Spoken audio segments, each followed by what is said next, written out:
नमस्कार, आप देख रहे हैं टाइम्स नाउ नव भारत। मैं हूं आपके साथ हिमांशु दीक्षित और न्यूज उदय में सबसे पहले वक्त हो चला है टाइम्स टॉप 100 का। प्रधानमंत्री आज राज्यसभा को संबोधित करेंगे। राष्ट्रपति के अभिभाषण से जुड़े धन्यवाद प्रस्ताव पर जवाब देंगे। बीजेपी ने कुछ दिन पहले ही राज्यसभा सांसदों को व्हिप जारी किया था। पीएम के संबोधन के लिए आज उपस्थित रहने को कहा गया है। पीएम ने लोकसभा में धन्यवाद प्रस्ताव पर जवाब दिया। कहा, रक्षा क्षेत्र में आत्मनिर्भर होना सबसे बड़ी राष्ट्रीय सेवा। रक्षा सौदों में बड़ी ताकतें अच्छों को खरीद लेती हैं।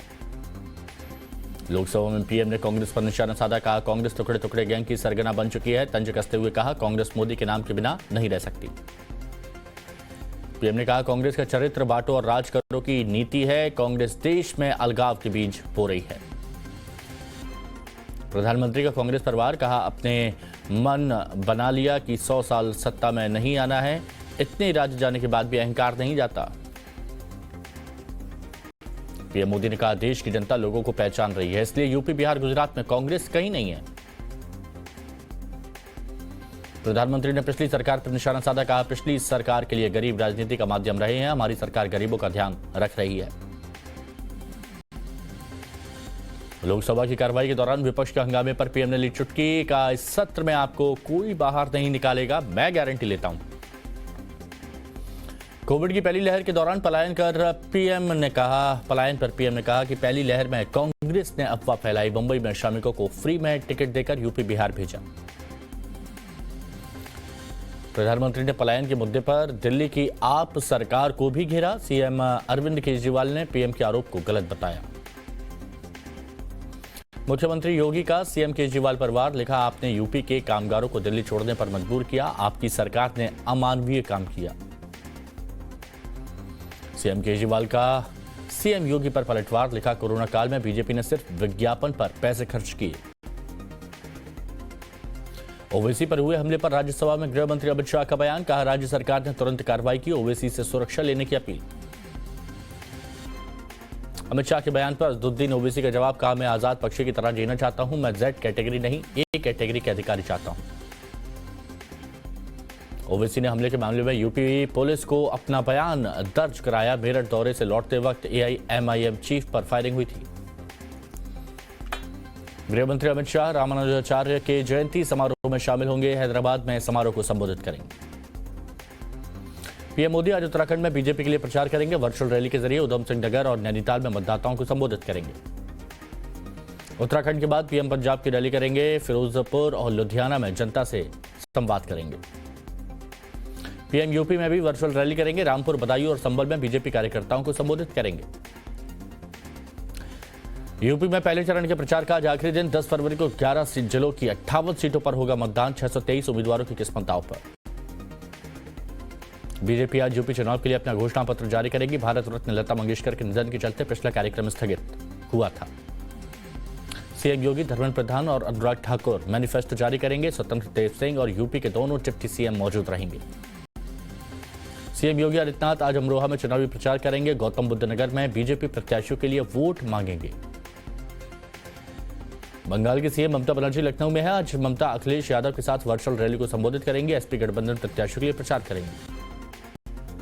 समाजवादी पार्टी आज यूपी के लिए घोषणा पत्र जारी कर सकती है। अध्यक्ष अखिलेश यादव विधानसभा चुनाव के लिए बड़े ऐलान कर सकते हैं। आजम खान की जमानत याचिका पर आज सुप्रीम कोर्ट में सुनवाई होगी। यूपी चुनाव में प्रचार करने के लिए अंतरिम जमानत की मांग।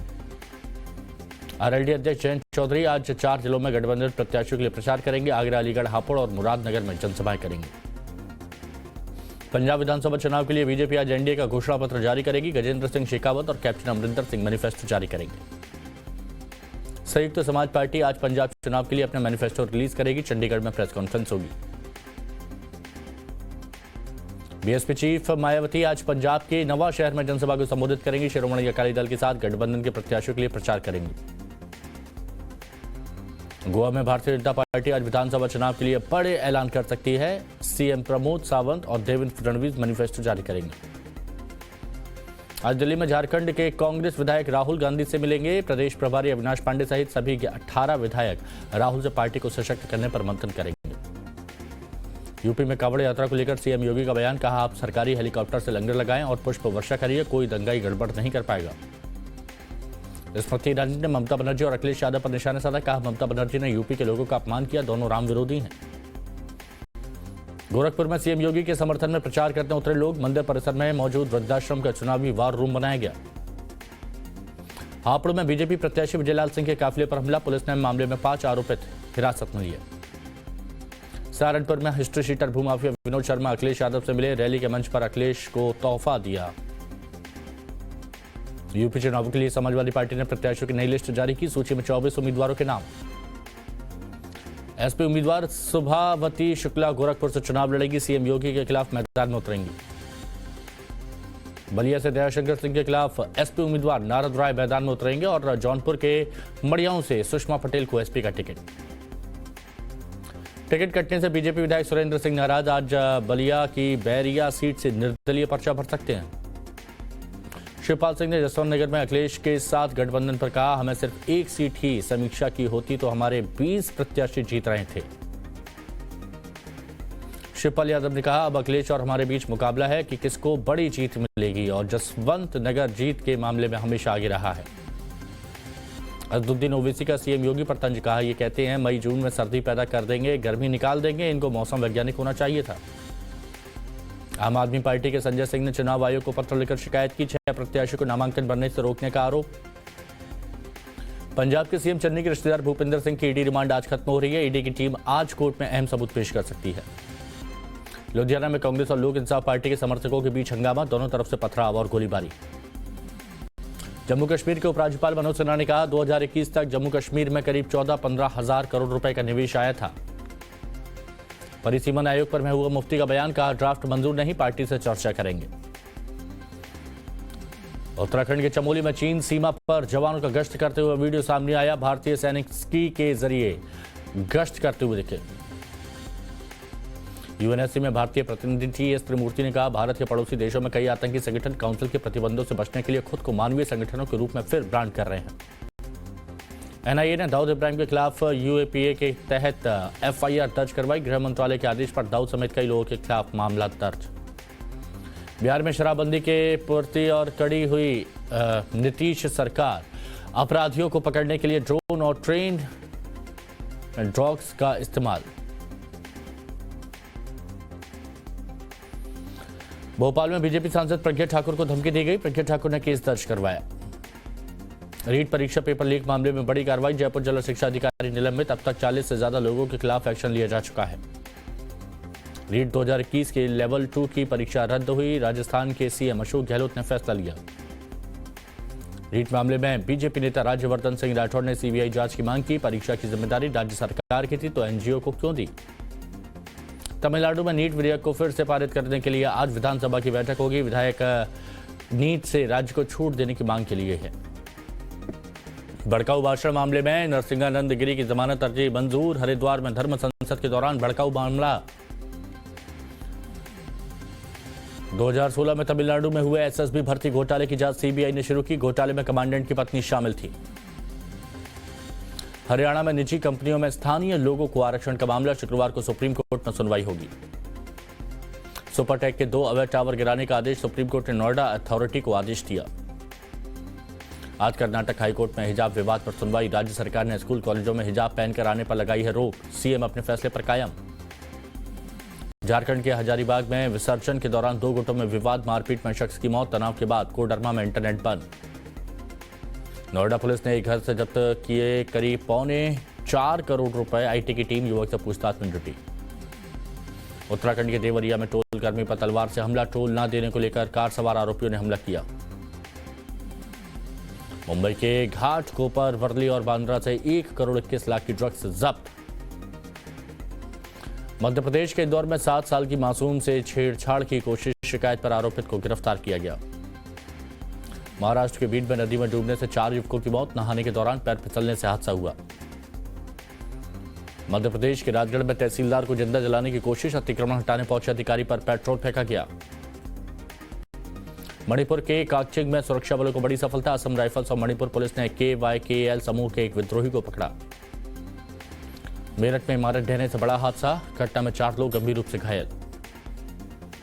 यूपी के बुलंदशहर में सड़क हादसा। घटना में एक बच्चे ने जान गंवाई। एसपी नेता पर आरोप। अरुणाचल प्रदेश में हिमस्खलन के बाद सेना के 7 जवान लापता, राज्य पुलिस भी रेस्क्यू मिशन में जुटी। कोविन ऐप से आधार लिंक करने की अनिवार्यता खत्म करने की मांग याचिका पर आज सुप्रीम कोर्ट में सुनवाई होगी। केरल में पिछले 24 घंटे में कोरोना के 22,524 नए मामले, 14 की मौत। दिल्ली में 1,151 नए केस आए, 2,120 लोग रिकवर। यूपी में 2,414 नए मामले सामने आए, 12 मरीजों की मौत हुई। अमेरिका के न्यू जर्सी में स्कूलों में जल्द मास्क पहनने पर छूट मिल सकती है, राज्य के गवर्नर ने जानकारी दी। यूक्रेन के साथ बढ़ रहे विवाद के बीच रूस ने बेलारूस में भारी संख्या में हथियार तैनात किए, लंबी रेंज के न्यूक्लियर कैपेबल हथियार भी तैनात। रूस और फ्रांस के राष्ट्रपतियों के बीच मुलाकात हुई, इमैनुअल मैक्रोन ने पुतिन से यूक्रेन मुद्दे पर चर्चा की। यूक्रेन में लगातार सैन्य अभ्यास जारी, टैंक और तोपों के साथ अभ्यास कर रहे हैं सैनिक। ग्रीक और अमेरिकी पायलटों ने नाटो के संचालन में आयोनियन सागर के ऊपर युद्धाभ्यास किया। सूडान में लोगों का विरोध प्रदर्शन जारी, प्रदर्शनकारियों की भीड़ पर काबू पाने के लिए आंसू गैस का इस्तेमाल। पाकिस्तान में केएफसी और पिज्जा हट ने कश्मीर पर विवादित टिप्पणी की, भारत में भारी विरोध के बाद केएफसी के भारतीय हैंडल ने माफी मांगी। गलवान हिंसा में शामिल सैनिक को विंटर ओलंपिक में मशाल वाहक बनाने पर चीन की सफाई का नियमों के तहत हुआ प्रतिनिधि का चयन। व्हाट्सएप में 3 नए फीचर आए, ऐप पर आई मीडिया फाइल्स अब फोन की गैलरी में नहीं दिखेंगी। एविएशन टरबाइन फ्यूल को जीएसटी के तहत शामिल किया जा सकता है, वित्त मंत्री ने बताया जीएसटी काउंसिल की आगामी बैठक में फैसला हो सकता है। भारत ने अक्टूबर से जनवरी के बीच चीन का 30 लाख टन से ज्यादा का निर्यात किया। पीएम केयर्स फंड में वित्त वर्ष 2020-21 में 3 गुना वृद्धि, खर्च बढ़ाकर 3,976 करोड़ रुपए पहुंचा। सूत्रों के मुताबिक भारत रत्न लता मंगेशकर की अस्थियां वाराणसी में प्रवाहित की जा सकती हैं, सीएम योगी भी मौजूद रह सकते हैं। सलमान की नई फिल्म भाईजान की शूटिंग 15 फरवरी से शुरू होगी। यह फिल्म सलमान ने कोविड महामारी फैलने से पहले साइन की थी। शाहरुख खान और आलिया भट्ट की आगामी फिल्म डार्लिंग्स को लेकर बड़ी खबर, नेटफ्लिक्स ने 80 करोड़ में फिल्म खरीद ली है। रणविजय सिंह ने रोडीज छोड़ने पर चुप्पी तोड़ी, बताया दूसरे असाइनमेंट के कमिटमेंट की वजह से सीजन 19 नहीं करेंगे। शादी के बाद अपने नए घर पहुंची अभिनेत्री करिश्मा तन्ना। कल अहमदाबाद में भारत और वेस्टइंडीज के बीच सीरीज का दूसरा वनडे खेला जाएगा। 3 मैचों की सीरीज में 1-0 से आगे है भारत। दूसरे वनडे में बल्लेबाज केएल राहुल टीम में वापसी कर सकते हैं। मयंक अग्रवाल और नवदीप सैनी को भी जगह मिल सकती है। ऑस्ट्रेलिया में खेले जाने वाले T20 वर्ल्ड कप की तैयारी जोरों पर, आईसीसी और आयोजकों ने टिकट बिक्री शुरू की। T20 वर्ल्ड कप में 23 अक्टूबर को भारत पाकिस्तान के बीच कड़ा मुकाबला, बिक्री शुरू होने के 1 घंटे में 60,000 टिकट बिके।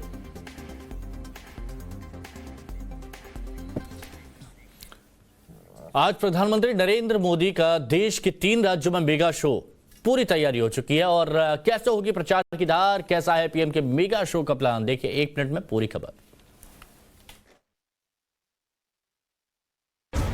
पंजाब में मोदी, यूपी में मोदी, उत्तराखंड में मोदी, चुनावी राज्यों में आज मोदी मोदी है। 3 राज्य और प्रधानमंत्री मोदी के मेगा शो का मंगलवार। पीएम मोदी का ये चुनाव प्रचार वर्चुअल होगा। सबसे पहले प्रधानमंत्री मोदी दोपहर 2 बजे उत्तराखंड विधानसभा चुनाव के लिए अपने वर्चुअल रैली की शुरुआत करेंगे। पीएम उधमपुर और नैनीताल में जनसभा को संबोधित करेंगे। ठीक 3:30 पर पंजाब विधानसभा चुनाव के लिए पीएम वर्चुअल रैली की शुरुआत करेंगे। अपनी रैली में पीएम मोदी लुधियाना और फतेहगढ़ साहिबाबाद संसदीय क्षेत्र में पड़ने वाले 18 विधानसभा सीटों के लोगों को संबोधित करेंगे, जबकि करीब 50,000 लोगों के मोदी का भाषण सुनने की उम्मीद है। उत्तराखंड और पंजाब में अपने चुनावी अभियान को खत्म करने के बाद प्रधानमंत्री की रैली का रुख उत्तर प्रदेश की तरफ होगा। शाम 5 बजे पीएम वर्चुअल रैली से यूपी की जनता को संबोधित करेंगे। आज पीएम रामपुर, बदायूं और संभल में लोगों को साधेंगे। पीएम की इस मेगा रैली के लिए पूरे इंतजाम कर लिए गए हैं। उत्तर प्रदेश चुनाव के सियासी रण में कोरोना काल के दौरान दिल्ली से मजदूरों का पलायन का मुद्दा गर्म है और सीएम योगी बनाम सीएम केजरीवाल की जंग छिड़ी हुई है। दोनों नेताओं के बीच ट्विटर वॉर की क्या है धार, देखिए पूरी रिपोर्ट। पहले योगी का केजरीवाल पर ट्विटर वार, फिर केजरीवाल का सीएम योगी पर पलटवार। कोरोना काल में दिल्ली से मजदूरों के पलायन का मुद्दा ऐसा गरमाया कि दोनों नेताओं के बीच सियासी वार पलटवार से यूपी की राजनीतिक गर्मी की ताप कई गुना बढ़ गई। पहले यूपी के सीएम योगी ने एक के बाद एक कई ट्वीट करके दिल्ली के सीएम अरविंद केजरीवाल पर जमकर हमला बोला। कहा केजरीवाल को झूठ बोलने में महारत हासिल है। जब पूरा देश पीएम मोदी के नेतृत्व में कोरोना जैसी वैश्विक महामारी से जूझ रहा था, तब केजरीवाल ने प्रवासी मजदूरों को दिल्ली से बाहर का रास्ता दिखा दिया। अपने दूसरे ट्वीट में योगी ने लिखा, मानवता कोरोना की पीड़ा से कर्रा रही थी, उस समय यूपी के कामगारों को दिल्ली छोड़ने पर विवश किया। योगी ने वार किया तो केजरीवाल भी कहां चुप रहने वाले थे। केजरीवाल ने ट्वीट कर योगी पर पलटवार किया, आप तो रहने ही दो। जिस तरह उत्तर प्रदेश के लोगों की लाशें नदी में बह रही थी, आप करोड़ों रुपए खर्च करके मैगजीन में अपनी झूठी वाहवाही के विज्ञापन दे रहे थे। देश के राज्यों में विधानसभा चुनाव है। चुनाव की गर्मी ऐसी कि नेता और समर्थक जुबानी जंग के साथ एक दूसरे पर लाठी डंडों से हमले करने से भी चूक नहीं रहे हैं। कुछ ऐसा ही हुआ पंजाब के लुधियाना में। दो नेताओं के बीच हुए टकराव की पूरी रिपोर्ट सिर्फ 1 मिनट में आपके सामने। जमकर चले ईंट और पत्थर, लगातार होते रहे हमले। पंजाब विधानसभा चुनाव में नेताओं के बीच जुबानी जंग के बीच टकराव की ये शर्मनाक तस्वीर है। एक तरफ लुधियाना में विधायक सिमरनजीत सिंह बैंस के समर्थक, तो दूसरी तरफ कांग्रेस उम्मीदवार कमलजीत सिंह के समर्थक। झड़प इतना भयानक था कि उसमें फायरिंग भी हुई। घटनाक्रम के बाद पूरे इलाके में पुलिस फोर्स की तैनाती कर दी गई है। झड़प की सूचना मिलने के बाद मौके पर कई अधिकारी पहुंच गए। घटना के बाद कांग्रेस उम्मीदवार कमलजीत सिंह करवल ने आरोप लगाया कि उनकी चुनावी सभा दवा रोड पर चल रही थी। वो समर्थकों के साथ वहां जाने के लिए कार्यालय के पास खड़े थे। इसी दौरान सिमरनजीत सिंह बैंस, उनका बेटा और अन्य समर्थक वहां पहुंच गए, जिन्होंने आते ही ईंट पत्थर बरसाने शुरू कर दिए। जब तक वो कुछ समझ पाते, हमलावरों ने उन्हीं पर सीधी गोलियां चलानी शुरू कर दी। उन्होंने किसी तरह वहां से जान बचाई। फिलहाल इस झड़प के बाद इलाके में माहौल गर्म है और पुलिस पूरी तरह से सख्त।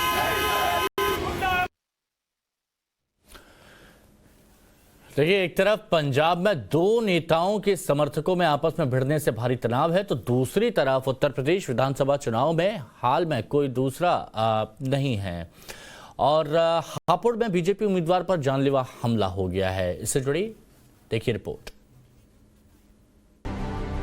कार चकनाचूर, गाड़ी के शीशे क्षतिग्रस्त, सब कुछ बिखरा पड़ा है। ये तस्वीर है उत्तर प्रदेश के हापुड़ की और गाड़ी है मौजूदा विधायक और बीजेपी प्रत्याशी विजयपाल आरती के काफिले की। वारदात तब हुई जब बीजेपी विधायक कोतवाली क्षेत्र के मोहल्ला चैनापुरी में प्रचार के बाद लौट रहे थे।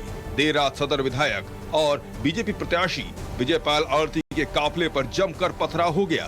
हमले में काफिले में चल रही कार का शीशा ईंट लगने से टूट गया। हालांकि किसी को चोट नहीं आई। सूचना के बाद मौके पर पुलिस बल पहुंच गई। मीडिया प्रभारी सुयेश वशिष्ठ के मुताबिक विजयपाल आरती यहां कार्यकर्ताओं के साथ जनसंपर्क कर रहे थे। इसी दौरान गली से गुजरते हुए किसी ने पथराव कर दिया। वारदात के बाद बीजेपी कार्यकर्ता मौके पर जुट गए। फिलहाल पुलिस 5 लोगों को हिरासत में लेकर पूछताछ कर रही है और मामले की जांच में जुटी है।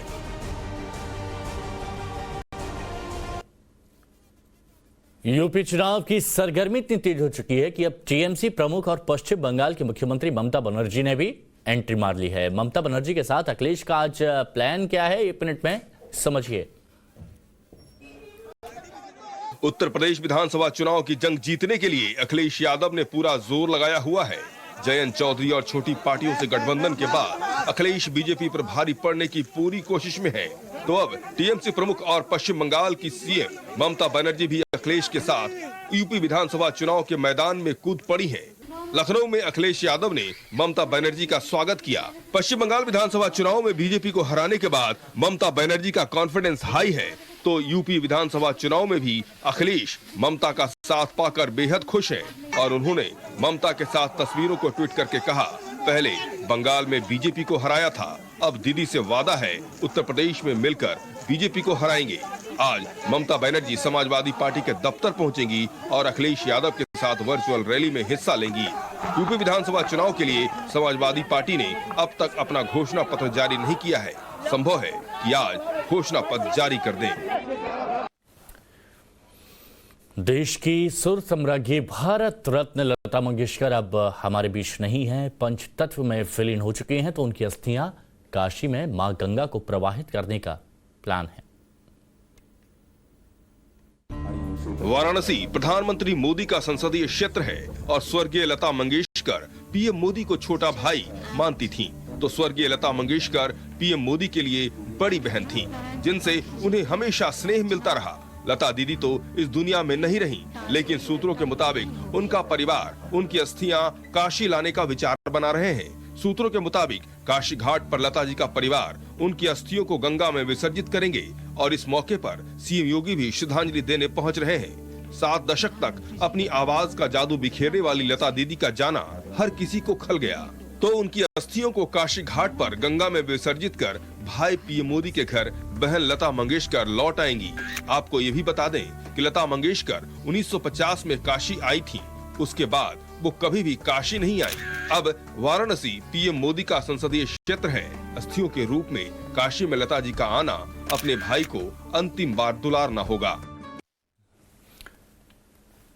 भीषण सर्दी में देश के आधे से ज्यादा हिस्सों में हालत खराब है, तो जरा सोचिए भारी बर्फबारी के बीच बॉर्डर पर उन जवानों का क्या हाल होगा जो देश की सुरक्षा में तैनात रहते हैं।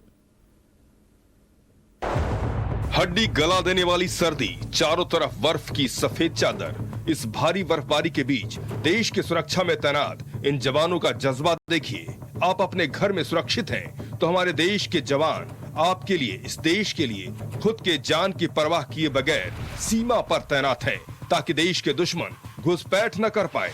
ये तस्वीर उत्तराखंड के पहाड़ी इलाके की है, जब चमोली में चीन से लगी सीमा पर भारी बर्फबारी है और भारतीय सेना के जवान देश की सुरक्षा में पूरी तरह मुस्तैद हैं। जवानों का गश्त करते हुए वीडियो सामने आया है।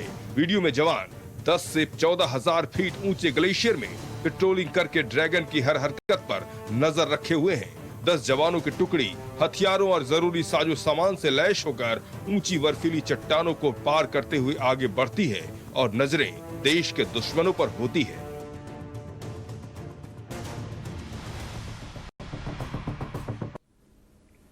शिक्षा और प्रशिक्षण में अनअकैडमी भारत का सबसे बड़ा ऑनलाइन प्लेटफॉर्म है, जो देश में शिक्षा के माध्यम को बेहतर तरीके से बदल रहा है। हाल ही में अनअकैडमी ने अपनी नई फिल्म लेसन नंबर 7 को MS धोनी के साथ लॉन्च किया और इस फिल्म को शिक्षार्थियों को दृढ़ता के साथ अपने सपनों को पूरा करने में मदद करने की दृष्टि से बनाया गया है।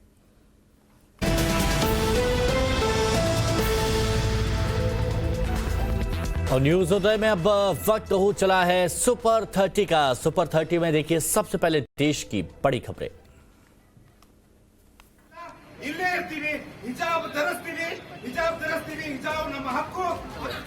नरेंद्र मोदी आज राज्यसभा में जवाब देंगे, जिसके लिए बीजेपी ने अपने सभी राज्यसभा सांसदों को व्हिप जारी किया है, ताकि सभी सांसद पीएम मोदी के जवाब देने के दौरान राज्यसभा में मौजूद रहें।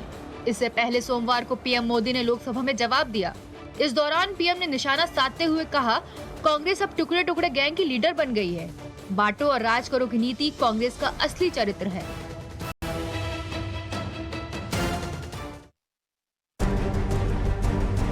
वोटिंग का दिन नजदीक आते ही सियासी पारा गर्म होता जा रहा है। कोरोना काल में दिल्ली से मजदूरों के पलायन को लेकर अब सीएम योगी और केजरीवाल में ट्विटर वॉर शुरू हो गया है। पीएम मोदी की लोकसभा में दिए गए जवाब के बाद दोनों ही मुख्यमंत्री आमने सामने आ गए हैं। सीएम योगी ने ट्वीट कर केजरीवाल सरकार पर हमला बोला और झूठ बोलने में महारत हासिल होना बताया, जिसके जवाब में अरविंद केजरीवाल ने ट्वीट के जरिए सीएम योगी पर पलटवार किया और सिर्फ विज्ञापन में पैसे खर्च करने की बात कही। उत्तर प्रदेश विधानसभा चुनाव के लिए अब प्रचार आज शाम में थम जाएगा। हालांकि सभी पार्टियों के नेता डोर टू डोर कैंपेन कर सकेंगे, लेकिन वर्चुअल और फिजिकल रैलियां नहीं कर सकेंगे। बता दें कि यूपी में 7 चरणों में वोटिंग होना है और पहले चरण के लिए वोटिंग 10 फरवरी को है। पहले चरण में यूपी के 11 जिलों में 58 सीटों पर मतदान होगा। इन जिलों में शामली, मुजफ्फरनगर, बागपत, मेरठ, गाजियाबाद, गौतम बुद्ध नगर, हापुड़, अलीगढ़, बुलंदशहर, आगरा और मथुरा शामिल हैं। पंजाब विधानसभा चुनाव को लेकर आज पीएम मोदी अपनी पहली वर्चुअल रैली करेंगे। इस दौरान पीएम लुधियाना, फतेहगढ़ साहिब संसदीय क्षेत्रों में पड़ने वाली 18 विधानसभा सीटों के लोगों को संबोधित करेंगे। वहीं उत्तराखंड के उधम सिंह नगर और नैनीताल में रैली करने वाले हैं। इतना ही नहीं, पीएम उत्तर प्रदेश के रामपुर, बदायूं, संभल में जन चौपाल रैली करेंगे। पीएम 3 जिलों की 15 विधानसभा के लोगों को साधेंगे। बीजेपी ने इस कार्यक्रम के लिए 69 मंडलों पर LED स्क्रीन लगाई है। यूपी विधानसभा चुनाव को लेकर बीजेपी आज लखनऊ में संकल्प पत्र जारी करने वाली है। केंद्रीय गृह मंत्री अमित शाह और सीएम योगी की मौजूदगी में संकल्प पत्र जारी होगा। बीजेपी के इस संकल्प पत्र में सबकी निगाहें बिजली को लेकर होंगी। समाजवादी पार्टी ने यूपी की जनता से 300 यूनिट फ्री बिजली देने का वादा किया है। ऐसा माना जा रहा है कि बीजेपी अपने संकल्प पत्र में मुफ्त बिजली और बकाये बिल को लेकर कोई बड़ा ऐलान कर सकती है। इससे पहले संकल्प पत्र रविवार को जारी होना था, लेकिन लता मंगेशकर के निधन के बाद बीजेपी ने इसे रद्द कर दिया था। यूपी विधानसभा के पहले चरण की वोटिंग में अब 2 दिन का ही वक्त बचा है। ऐसे में बीजेपी आज अपना संकल्प पत्र जारी करने वाली है, तो वहीं समाजवादी पार्टी भी अपना घोषणा पत्र जारी कर सकती है। हालांकि अखिलेश पहले ही 300 यूनिट फ्री बिजली, किसानों की आय दोगुनी करने, सभी फसलों पर एमएसपी जैसे वादे कर चुके हैं, लेकिन अभी तक आधिकारिक घोषणा पत्र जारी नहीं किया है। ऐसे में हो सकता है कि अखिलेश आज घोषणा पत्र जारी करें।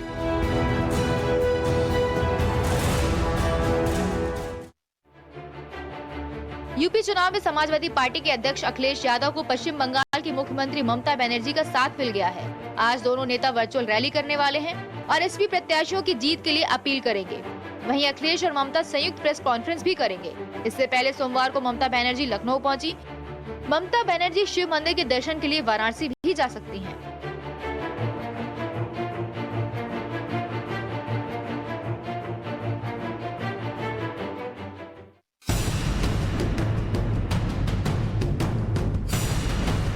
यूपी के गौतम बुद्ध नगर में पहले चरण में वोटिंग होनी है। ऐसे में आज जनसभा का आखिरी दिन है। पहले योगी आदित्यनाथ लखनऊ से विशेष वायुयान से मुरादाबाद हवाई पट्टी पहुंचेंगे। यहां से हेलीकॉप्टर के जरिए ठाकुरद्वारा जाएंगे, जहां वो पार्टी प्रत्याशियों के लिए वोट मांगेंगे। सीएम का अमरोहा में भी कार्यक्रम है।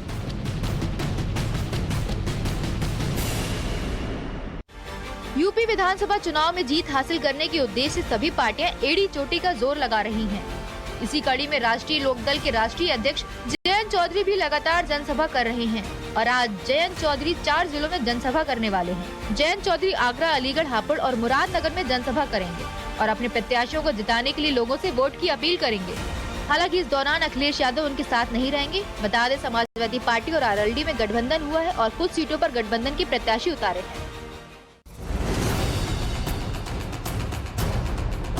कांग्रेस राष्ट्रीय महासचिव प्रियंका गांधी भी प्रचार को धार देने में जुटी हुई हैं और लगातार जनसभा और रैलियों के जरिए कांग्रेस प्रत्याशियों को जिताने की अपील कर रही हैं। आज प्रियंका गांधी मथुरा जाने वाली हैं, जहां वो विश्राम घाट पर यमुना पूजन करेंगी। उसके बाद डोर टू डोर कैंपेन करेंगी। प्रियंका हस्तिनापुर के मवाना में भी डोर टू डोर कैंपेन करेंगी। वहीं खैरागढ़ में ककरोल चौराहा से उदगर तक घर घर जाकर लोगों से कांग्रेस प्रत्याशियों के लिए वोट मांगेंगी।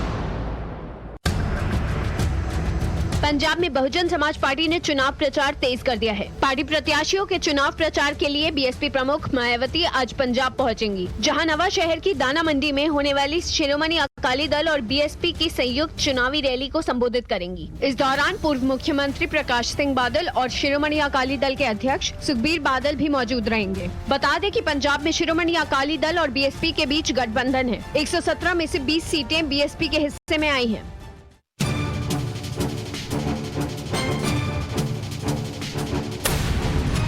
पिछले कुछ दिनों में कई कांग्रेस नेताओं ने पार्टी का साथ छोड़ दिया है। ऐसे में अब संगठन को मजबूत करने की कवायद की जा रही है। राहुल गांधी आज झारखंड के विधायकों से मुलाकात करने वाले हैं। नवनियुक्त प्रदेश प्रभारी अविनाश पांडे के नेतृत्व में सभी विधायक राहुल से मिलेंगे और पार्टी को मजबूत करने पर चर्चा करेंगे। खबर है कि राहुल विधायकों से 1 to 1 चर्चा कर सकते हैं और उनके मन की बात सुनेंगे।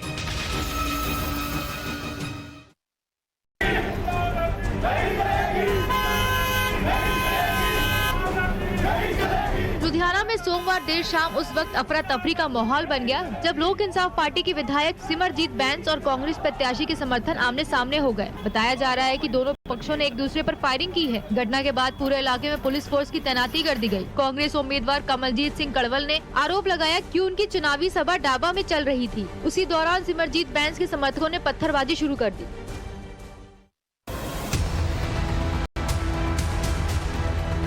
नोएडा में आयकर विभाग को बड़ी कामयाबी हाथ लगी है। आयकर विभाग की टीम ने नोएडा सेक्टर 44 में कार्रवाई की। किराए के मकान में रह रहे युवक के पास 3.5 करोड़ से ज्यादा कैश बरामद हुआ। मकान में रहने वाले प्रेमपाल सिंह इस बारे में कोई जानकारी नहीं दे सके। फिलहाल आयकर विभाग की टीम ने नकदी को जब्त कर कार्रवाई शुरू कर दी है।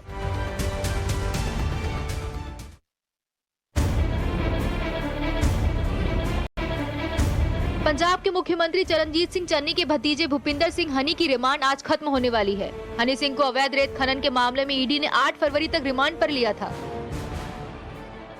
ऐसे में आज ईडी की टीम कोर्ट में मामले से जुड़े कुछ तथ्य पेश कर सकती है। बता दें 18 जनवरी को ईडी की टीम ने हनी, उसके दोस्त और पार्टनर के ठिकाने पर छापेमारी कर 10 करोड़ रुपए की राशि बरामद की थी।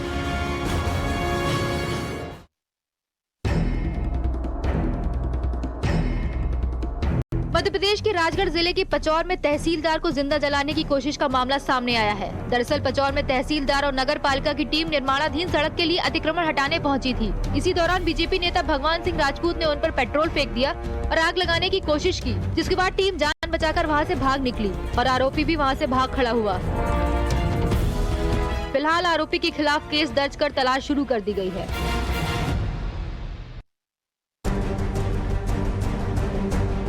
पिछले 2 साल से जेल में बंद समाजवादी पार्टी के नेता आजम खान की जमानत याचिका पर आज सुप्रीम कोर्ट में सुनवाई होगी। आजम खान पार्टी के लिए प्रचार करना चाहते हैं, इसलिए उन्होंने बेल की अपील की है। बता दें कि आजम खान रामपुर से समाजवादी पार्टी के प्रत्याशी हैं। आजम खान को 2020 में जमीन हथियाने, अतिक्रमण और फर्जी जन्म प्रमाण पत्र उपलब्ध कराने के मामलों में गिरफ्तार किया गया था। हालांकि उनकी पत्नी और बेटे को जमानत पर रिहा कर दिया गया था। रिजर्व बैंक ऑफ इंडिया की मौद्रिक नीति समिति यानी MPC की बैठक आज से शुरू होगी, जो 10 फरवरी तक चलेगी। इस बैठक से ग्राहक इस बार रेपो रेट में कटौती की उम्मीद कर रहे हैं। भारतीय रिजर्व बैंक की इससे पिछली मौद्रिक नीति समिति की बैठक दिसंबर में हुई थी। तब केंद्रीय बैंक ने नीतिगत दरों में कोई बदलाव नहीं किया था। बता दें कि पहले ये बैठक 7 से 9 फरवरी तक होनी थी, लेकिन लता मंगेशकर के निधन के चलते महाराष्ट्र में सार्वजनिक अवकाश घोषित कर दिया गया था।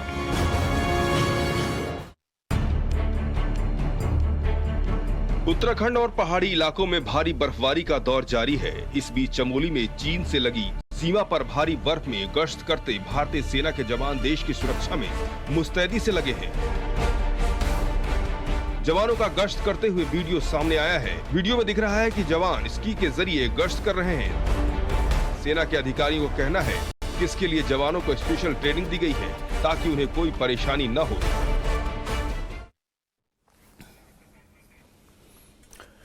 प्रधानमंत्री नरेंद्र मोदी आज सुबह 11 बजे राज्यसभा में राष्ट्रपति के अभिभाषण पर धन्यवाद प्रस्ताव का जवाब दे सकते हैं। और इससे पहले प्रधानमंत्री ने कल लोकसभा में राष्ट्रपति के अभिभाषण पर हुई बहस का जवाब दिया। इस दौरान उन्होंने विपक्ष की तरफ से उठाए गए सवालों पर जवाब दिया। पीएम के जवाब के बाद सदन में धन्यवाद प्रस्ताव को ध्वनिमत से मंजूरी दे दी गई। राष्ट्रपति के अभिभाषण पर धन्यवाद प्रस्ताव का पीएम मोदी ने कल लोकसभा में जवाब दिया और पीएम मोदी ने अपने संबोधन में विपक्ष के आरोपों को जवाब दिया। इस दौरान उन्होंने कांग्रेस पर अब तक का सबसे तीखा और करारा प्रहार करते हुए कहा, प्रधानमंत्री ने लगातार 100 मिनट तक कांग्रेस पर चुन चुनकर वार किया। कांग्रेस को टुकड़े टुकड़े गैंग का लीडर बताया। यह भी कहा कि कांग्रेस के डीएनए में विभाजन की मानसिकता है।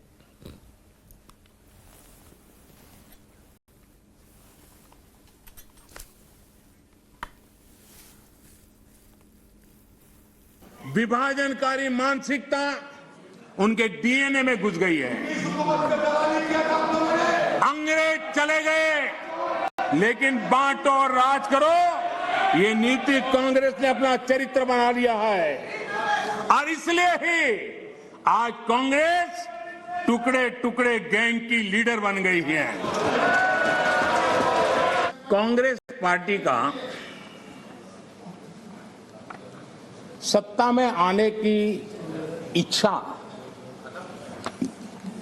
खत्म हो चुकी है, लेकिन जब कुछ मिलने वाला नहीं है तो कम से कम बिगाड़ तो दो।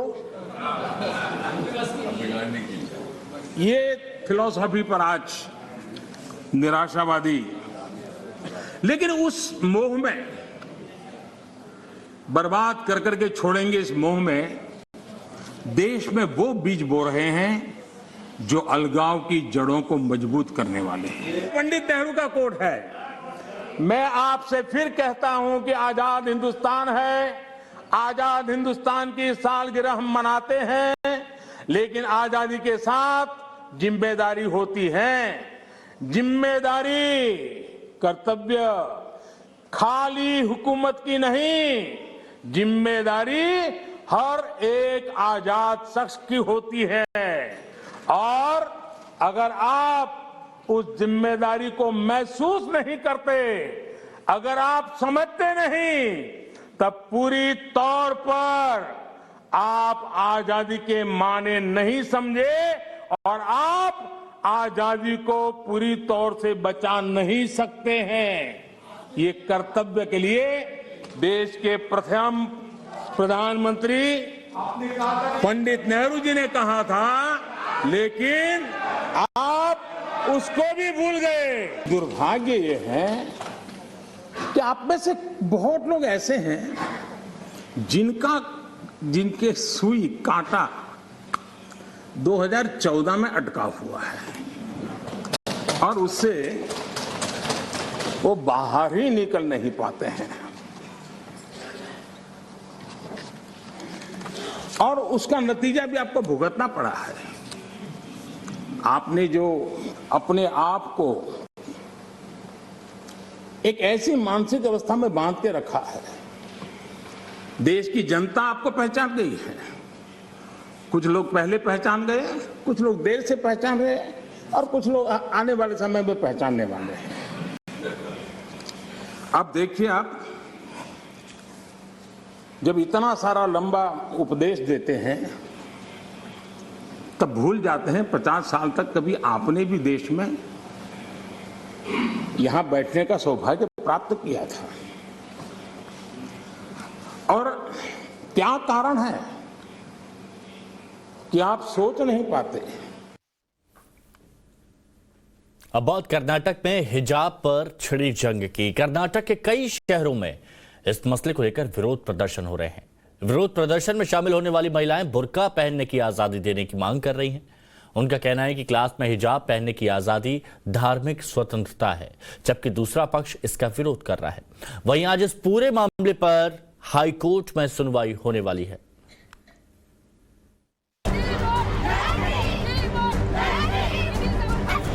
शहर शहर प्रदर्शन, कर्नाटक से लेकर दिल्ली तक बवाल। हिजाब पर लड़ाई सुप्रीम कोर्ट तक पहुंची।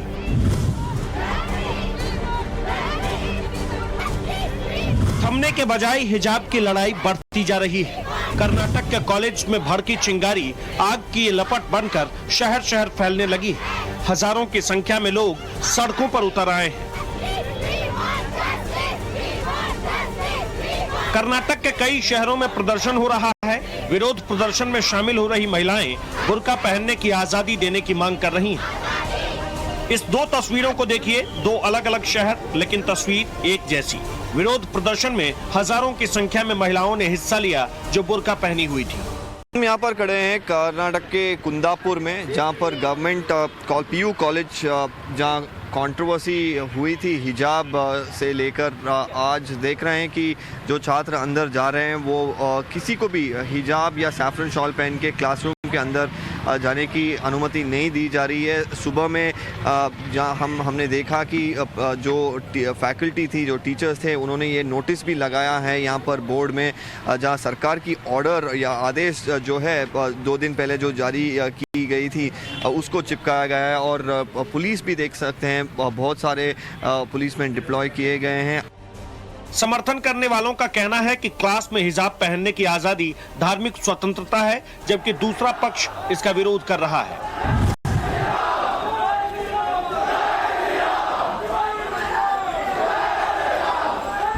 हिजाब के विरोध में कुछ छात्र भगवा स्टॉल पहनकर कैंपस पहुंच गए। ये तस्वीर है कर्नाटक के विजयपुरा में शांतेश्वर कॉलेज की। हिजाब के खिलाफ विरोध प्रदर्शन को देखते हुए क्लासेस सस्पेंड कर दी गई और कैंपस बंद कर दिया गया। हिजाब को लेकर हो रहे विरोध प्रदर्शन के पीछे की पूरी कहानी समझाएं, उससे पहले मुस्लिम छात्राओं को सुनिए जो हिजाब पहनने की मांग कर रही हैं। बोले नहीं, ऐसा नहीं होगा, हमारा रूल्स है वो हिजाब पहनने का, हम पहन कर ही आएंगे बोलकर हुआ। फिर भी वो बोले कि क्लास के अंदर काढ़ो, ग्राउंड में हम सपोर्ट करेंगे, हमें सपोर्ट करेंगे। तुम लोग इधर कल फरवरी 2 में देखा तो गेट का एंट्री नहीं दे रहे थे हिजाब काट कर, उधर बोलते क्लास के अंदर ये करो, ग्राउंड में पहन कर जाओ। कितने साल से ये कॉलेज में हो? मैं फर्स्ट ईयर, मेरा 2 सेकंड ईयर ही है। हिजाब को लेकर उठा विवाद कर्नाटक से निकलकर दिल्ली तक पहुंच चुका है, जिसकी गवाह ये तस्वीर है। दिल्ली में आइसा वालों ने प्रदर्शन किया। जहाँ प्रोटेस्ट हुए थे, आज बहुत सारे कॉलेजों में हॉलीडे भी डिक्लेयर किया जा रहा है, क्योंकि कल कर्नाटक हाई कोर्ट हियर करेगी 2 पिटिशंस। उसके बाद जो डिसीजन लिया जाएगा, उसके बाद कॉलेज बोल रहे हैं कि स्टूडेंट्स को आने की अनुमति दी जा रही है। हिजाब को लेकर उठे विवाद पर कोर्ट में कल सुनवाई होगी। हाई कोर्ट में दायर याचिका में कहा गया है कि स्कूल प्रशासन का फरमान संविधान के आर्टिकल 25 का उल्लंघन है। शहरों में हो रहे प्रदर्शन के बीच सबकी निगाहें टिकी है कोर्ट पर, जो कल अपना फैसला सुना सकता है। Bureau report, times now Navbharat.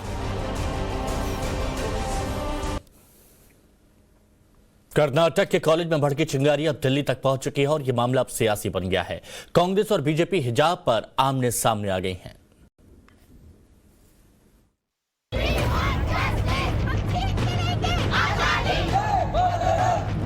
हिजाब को लेकर शुरू हुई लड़ाई कर्नाटक की गलियारों से निकलकर दिल्ली तक पहुंच चुकी है। बीजेपी और कांग्रेस सामने सामने है। जहां एक तरफ बीजेपी स्कूल कॉलेजों में हिजाब का विरोध कर रही है, तो वहीं विपक्ष के नेता मुस्लिम लड़कियों के समर्थन में उतर आए हैं। हर इंस्टीट्यूशन का अपना ड्रेस कोड होता है, डेकोरम होता है, डिग्निटी होती है। अब आप जो है वो उस पर भी जो है सवाल खड़े करेंगे और उसको भी जो है वो कम्युनलाइज करेंगे, तो ये मुझे लगता है ठीक नहीं है। मामला कोर्ट में है, देखेंगे। असल में बात ये है किसी न किसी तरीके से मुस्लिम बच्चों को तालीम से दूर रखना। मैडम, हिजाब को लेकर शुरू हुई सियासत की पूरी कहानी बताएं, उससे पहले जरा सुनिए हिजाब समर्थकों का कहना क्या है। ऐसा नहीं होगा, हमारा रूल्स है वो हिजाब पहनने का, हम पहन कर ही आएंगे बोलकर हुआ। फिर भी वो बोले कि क्लास के अंदर काढ़ो, ग्राउंड में हम सपोर्ट करेंगे, हमें सपोर्ट करेंगे। तुम लोग इधर कल फरवरी 2 में देखा तो गेट का एंट्री नहीं दे रहे थे हिजाब काट कर, उधर बोलते क्लास के अंदर ये करो, ग्राउंड में पहन कर जाओ। कितने साल से ये कॉलेज में हो? मैं फर्स्ट ईयर, मेरा 2 सेकंड ईयर ही है। अब इस सियासत में कांग्रेस नेता राहुल गांधी भी कूद पड़े हैं। राहुल ने ट्वीट करते हुए कहा, छात्रों के हिजाब को उनकी शिक्षा में आड़े आने देकर हम भारत की बेटियों का भविष्य लूट रहे हैं। मां सरस्वती सभी को ज्ञान देती हैं, वह भेद नहीं करती। राहुल गांधी के ट्वीट पर केंद्रीय मंत्री मुख्तार अब्बास नकवी पलटवार करते हुए राहुल के समझ पर सवाल उठाया। राहुल जी की प्रॉब्लम ये नहीं है। राहुल जी की प्रॉब्लम ये है कि वो हमेशा जो है पहाड़ से गिरते हैं तो खजूर पे अटक जाते हैं। अब गए थे गंगा जी स्नान करने, इनके लग गया गले हिजाब।